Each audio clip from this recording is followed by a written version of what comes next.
Hi everyone, it's Nicole from CPLA Marketing. Thank you so much for joining us on this Friday afternoon before we head into a wonderful weekend. I did want to touch base with everyone as promised, and we have a great series coming up this year. We get a lot of questions from different elements of digital marketing. So we're excited this year to break some of them down in our series that I'll talk more about at the end of the presentation. But today we're talking about 5 easy ways to give your visual content a boost. It's probably no surprise to you that visual content is on the rise, and actually Facebook has a demo out right now that allows us to sort of click through and engage in some of their upcoming changes that they have planned. And one of the biggest takeaways from their new platform is that there's going to be a lot of full screen videos, full screen photos. So, now is the time to really optimize your content for clarity and aesthetically. Because, on desktop, those screens can get pretty big. So today what I wanted to do is share with you just some of the tips and tricks that I use to help our clients' content stand out from others in the industry.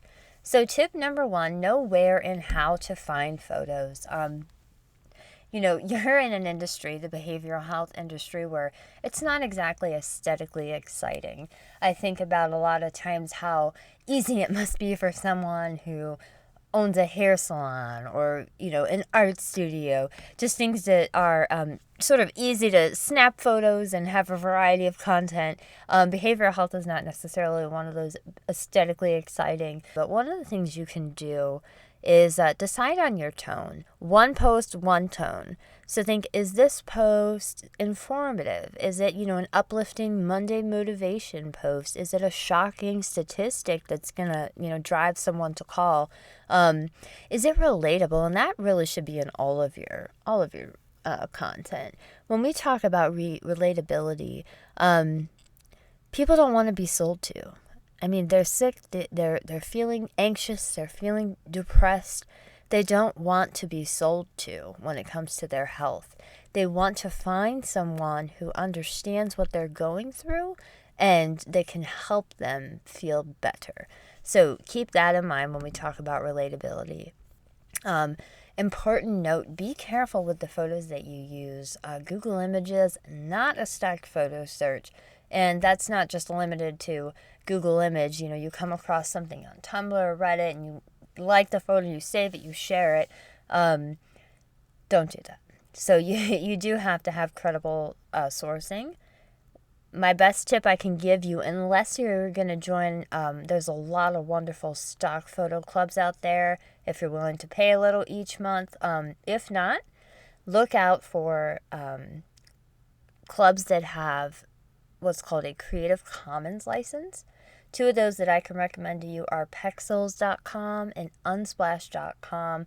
So those are 2 websites that you can download those photos. You can put your logo on those photos. You can throw text on those photos. So Creative Commons, just in general, that license allows you to use those to market your business or brand and edit those as well. So just look out for those creative license. And another one I love to use, it's an app, it's free, Fonto.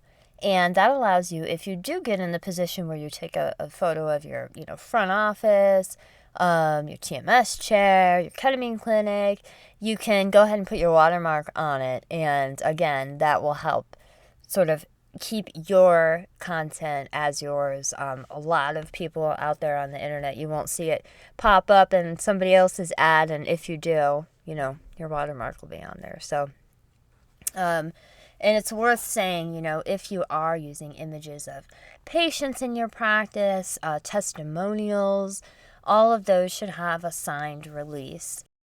Tip number 2, adjust the contrast of your photos. This is one of the easiest ways to get people to stop scrolling. And remember that you really are competing for that click on these social media platforms. People are scrolling and scrolling and scrolling and scrolling. And really, what's going to get them to stop are the little adjustments like this. And that doesn't always mean that you have to use neon colors or flashing lights to get people to stop scrolling. There are ways like this, like adjusting the contrast or the brightness of your photos or a variety of other settings on your photo. I mean, it can make a big difference in just helping it pop. Tip number 3, use Canva or another layering program. So I love Canva. I would recommend it to everyone. I've been using it for years, and I think that they get better each year with rolling out new features. But really what you need is the ability to layer. So you can drop text on top of it. You can drop your logo on top of it. So Canva's the one I recommend. They have a business membership. It is not expensive at all. I want to say, don't quote me on the pricing, but we're talking 10 to 20 bucks a month. And what that does is it allows you to resize your photos, which is so convenient. I can have one tone, one post, one message, and then I can resize it for my Instagram story, for my Twitter, for LinkedIn, and have that beautiful graphic resized without any hassle. So it's a magic button there. Highly recommend that. Tip number 4, go live for video. And if this makes you cringe, that's what we hear from everyone, so you're not alone. I know being in front of the camera, it can make people uncomfortable, myself included. We don't necessarily want to do it, but I can tell you, if you give it a chance, the results are amazing. And the beauty of Facebook Live is it is not expected to be a beautiful, professionally done video. The age of social media is raw and organic and real, and putting yourself out there to connect with those in your community means more than, worrying about like a commercial type video. So another bonus of going live is that you can use this Facebook Live video that you create in other areas of your marketing. You can actually download the video, and we love to do that. We'll download it for our clients, get it on YouTube, circulate it to our email list. We have a variety of different things you can do. So if you need help in downloading a Facebook video or figuring out how to do that, just shoot me an email. Be happy to help. It's a wonderful way to get some video content. Even if you sat down and did one Facebook Live a month, I think that you'd find how that can reach in all areas of your marketing, not just on Facebook. And the last tip, and this is a good one, create a real feel. So, we're in a society, in a digital age, where there's no shortage of information. We can get a download for anything. Everyone has a free offer. So, statistically, making your image 3D, these images you see here, I use BoxShot. It's a wonderful way to place these. If you've seen on a website where you're offering like 5 ways to stop anxiety and it's tracks or something along those lines, instead of just having a PDF there, making it 3D or giving it some dimension on the phone, it just makes it feel more tangible. It's like they're holding something or like they're getting something.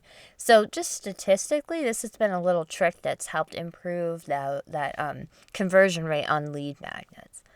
And that I should also say on here, we are fans of mailers. So even though we are living in a digital world, we've had some wonderful success from our postcard campaigns, our mailing newsletters to your colleagues. And I think that what that goes to tell us is people really still like that real feel. They're getting something. And even though in this case it's all digital and then, they will be taken to a page where they download it, it just makes them feel, like they're getting something. So if you can, go 3D. So those are my 5 tips. I've got a lot more. So feel free to reach out to me. I'd love to talk to you guys more. I see someone's typing, so yes, I should say, if you have any questions about how to make your content pop, go ahead and I'll let you finish typing. And you can see that our next upcoming webinar is scheduled for March 6th, and we're going to be talking about cultivating healthcare colleague referrals. And that's a really important one.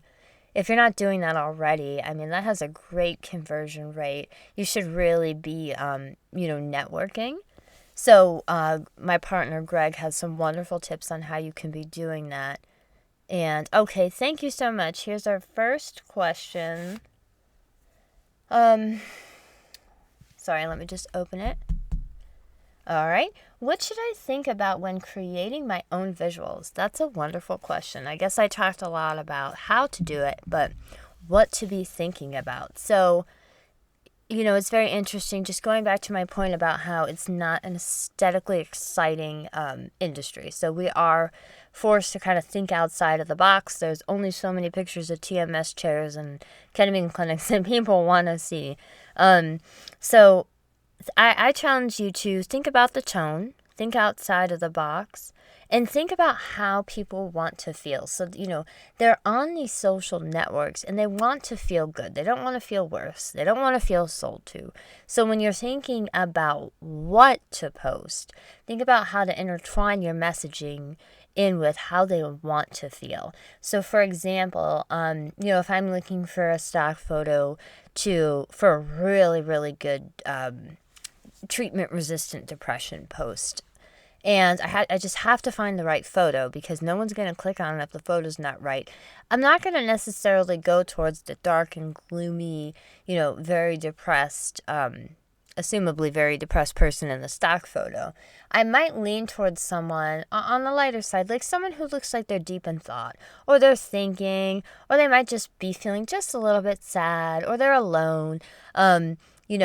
That sets the tone that this is informative, but it also helps you steer clear of any triggers or anything that might be too deep or too off-putting to people. So again, just when you're thinking about think about how they want to feel, and always lean towards uplifting as opposed to too much in a sense. So thank you for that. That was a wonderful question, and I don't see anyone else typing. So again, feel free, send me an email, Nicole@spielemarketing.com, and I hope to see everyone again on March 6th. So have a wonderful weekend. Thank you so much.